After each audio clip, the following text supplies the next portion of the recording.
So the series finale of The Expanse has left us with a lot of questions, and a lot of them pertain to the Laconians.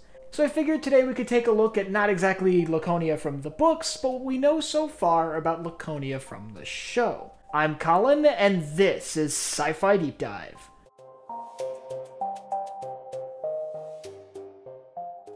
Remember, if you enjoyed this video, to head down below and hit that subscribe button. So before I begin, if you haven't seen the last couple seasons of The Expanse, I highly recommend clicking off this video as it will contain spoilers. I'll leave a link up here to something that is spoiler-free. So let's just jump right in with what is Laconia. Well, Laconia is one of the many colonies established by humanity with the opening of the Ring Gates. But its history is slightly different from a lot of the others. The group that founded Laconia can tie their roots all the way back to the trouble within the Martian Congressional Republic a few seasons back. With so many new suitable worlds open to human colonization, Mars suddenly didn't seem like so bright of a prospect. After all, why stay on a dusty world that needs extensive terraforming when you can travel through the rings and be on a world just like Earth? As such, this kind of shattered the Martian dream of turning Mars into a blue planet. And with the loss of that idea, many of them sought better lives through the Ring Gates. This caused turmoil within the government of the MCR and led to massive desertions and sort of this huge exodus.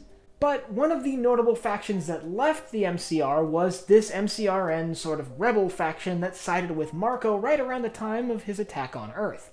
They ultimately offered to sell a small fleet of Martian warships to Marco in exchange for passage through the Ring Gate and Marco's sample of proto-molecule. We actually see this deal being carried out with the Barkeith when they're tracked by the Razorback in Season 5. This Martian rebel faction assisted Marco in seizing the Ring Gate, where they carried out a surprise attack, ambushing the UNN ships and the loyal MCRN ships that were guarding the ring.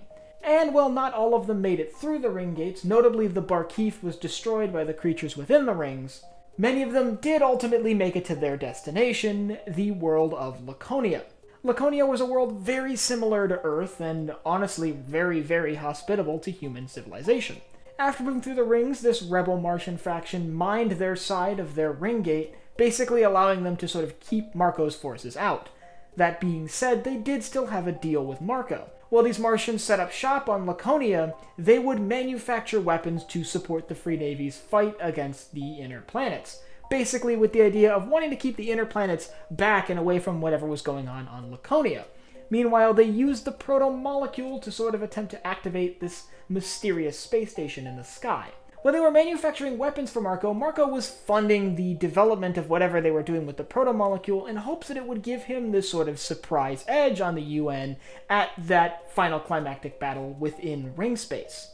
However, as we see in the final episode of The Expanse, after that space station is activated, the Laconians functionally cut off Marco, basically blockading their ring and preventing any Free Navy forces from entering it, which wouldn't be an issue because the Free Navy wouldn't try to get to them anyway.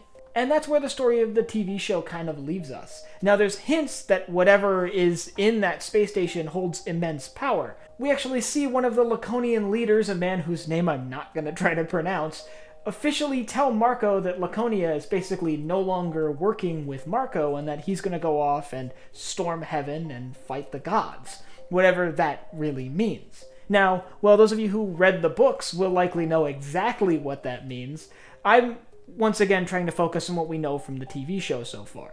And this leads to some interesting questions. Will there be more from these characters? On the screen, at least.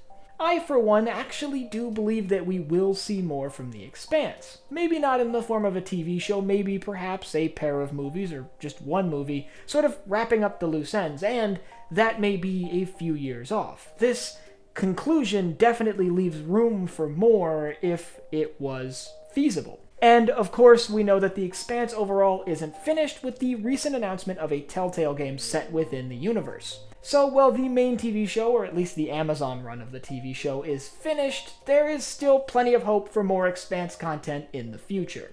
But as I mentioned, a lot of Laconians come from Mars, and if you'd like to learn more about the Martian warships they brought with them, I'll leave a link up here to my video all about the forces of the Martian Navy. And I want you to let me know down in the comments whether you think we're going to see more from The Expanse on screen.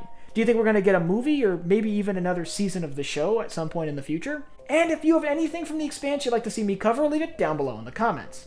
Last but not least, if you enjoyed this video, head down below, hit the like button, the subscribe button, and the bell icon so you get notified when I upload new videos. So for Sci-Fi Deep Dive, I'm Colin, and I will see you next time.